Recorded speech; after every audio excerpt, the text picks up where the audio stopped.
I talked to Thomas Dimitroff about 2 weeks ago, and I said, they don't have a lot of first picks with the Rams, but in most of the time, the guy they get is way better than somebody you're going to get in the first round. He's a college kid. I don't know. When you do these big deals, like a Von Miller, the cost benefit, take me to the Von Miller situation. Did it start a month earlier? Was it a week earlier? When did it percolate in your head?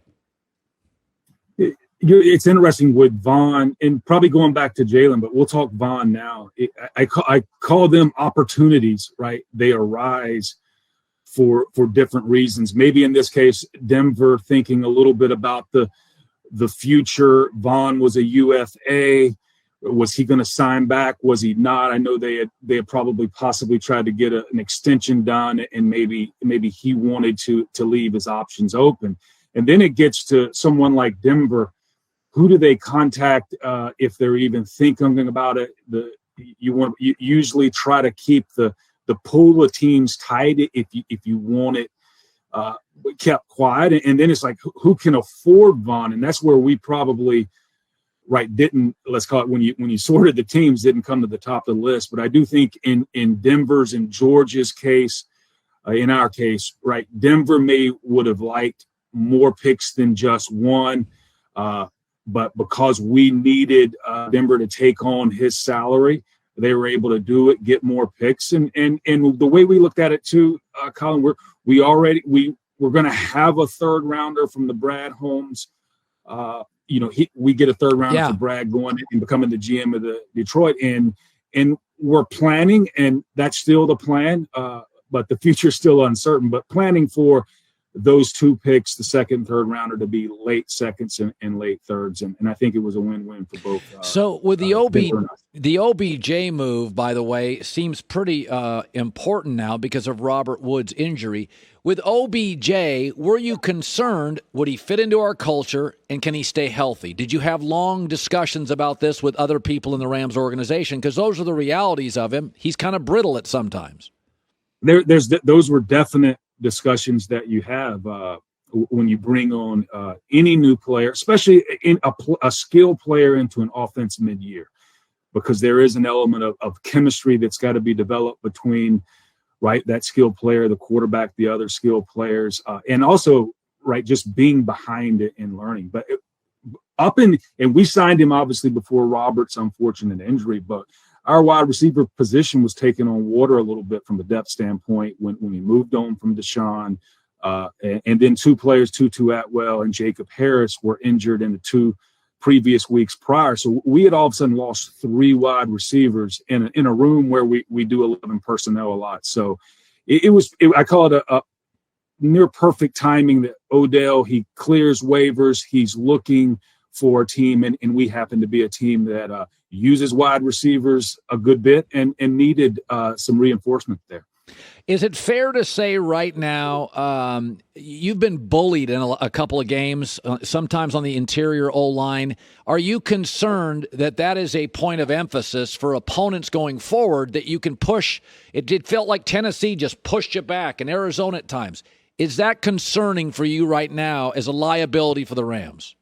Well, that was the case in those 2 games. And I think what we have to do moving forward is stay ahead of the change, not necessarily, we had 2, untimely turnovers, not get behind. Because when you get behind and you're getting known passing situations, it makes it easier for defensive linemen and defense coordinators to attack protections and things like that. You don't necessarily have to play the run.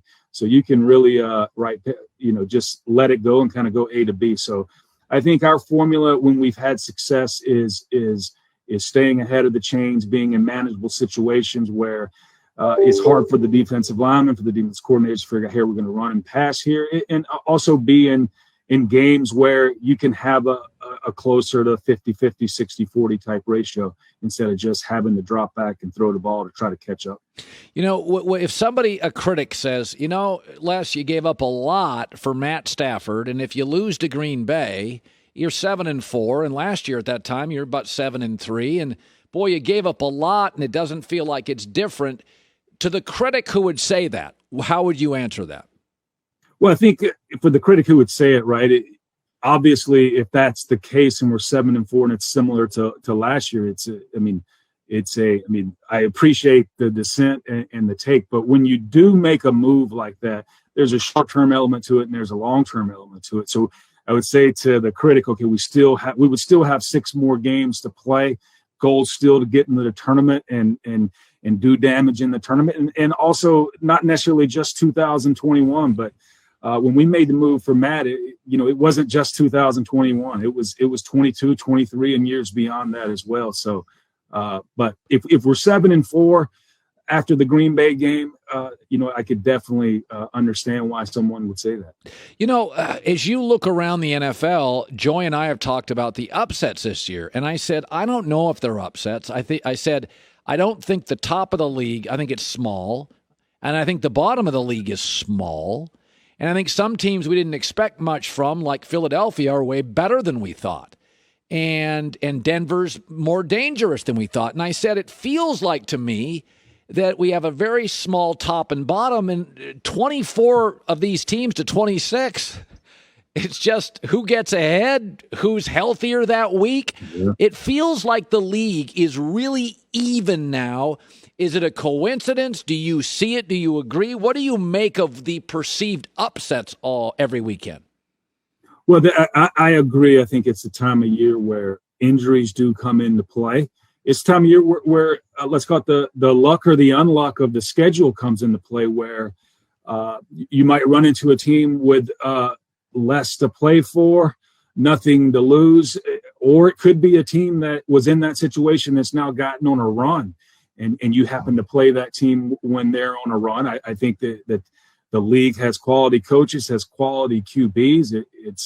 I think it's always every year, but this is the time of year where, and we've seen it this year, and the teams where someone may have started slow, and then lo and behold, they're back to 5-5, and internally we used to often say, if you can be 5-5 after 10, you're usually in the hunt. Now, what you do with those next, let's call it 6 games, now 7 games, is what determines the rest of the story. But this is that time of year where many variables come into play, and you hit a few of them on the head. All right, Les Snead, Rams GM. Enjoy a couple of days with your family. Then it's off to Lambeau and Green Bay. Good seeing you again. Hey, appreciate you having me on, Colin. Hi, everybody. Thanks for watching. Subscribe here to get the latest from the show. Also, be sure to check out more of the best clips from The Herd, or go watch a few segments from other shows on FS1.